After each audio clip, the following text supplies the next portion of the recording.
নমস্কার, আমাদের কৃষ্ণা টক্স বাংলা চ্যানেলে আপনাদের স্বাগতম। আজকের ভাবনা সংক্ষেপে নিত্যকর্ম অর্থাৎ প্রতিদিনের কর্ম। ভগবান শ্রীকৃষ্ণ গীতায় বলেন, নিজের কর্তব্যের পালন করো, কিন্তু ফলের জন্য আশা করো না। অধ্যায় 2, শ্লোক 47।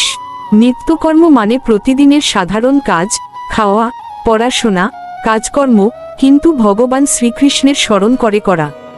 প্রতিদিনের কাজ যদি ভগবানকে উৎসর্গ করা হয়, তা শুধুই দৈনন্দিন কাজ নয়, হয়ে ওঠে আধ্যাত্মিক অনুশীলন।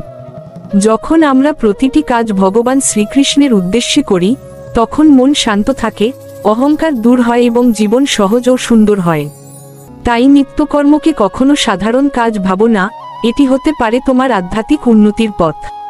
চ্যানেলটি ভালো লাগলে একটা লাইক, কমেন্টস এবং সাবস্ক্রাইব করে দিবেন আর পাশে থাকা বেল আইকনটি প্রেস করে দিবেন। হরে কৃষ্ণ।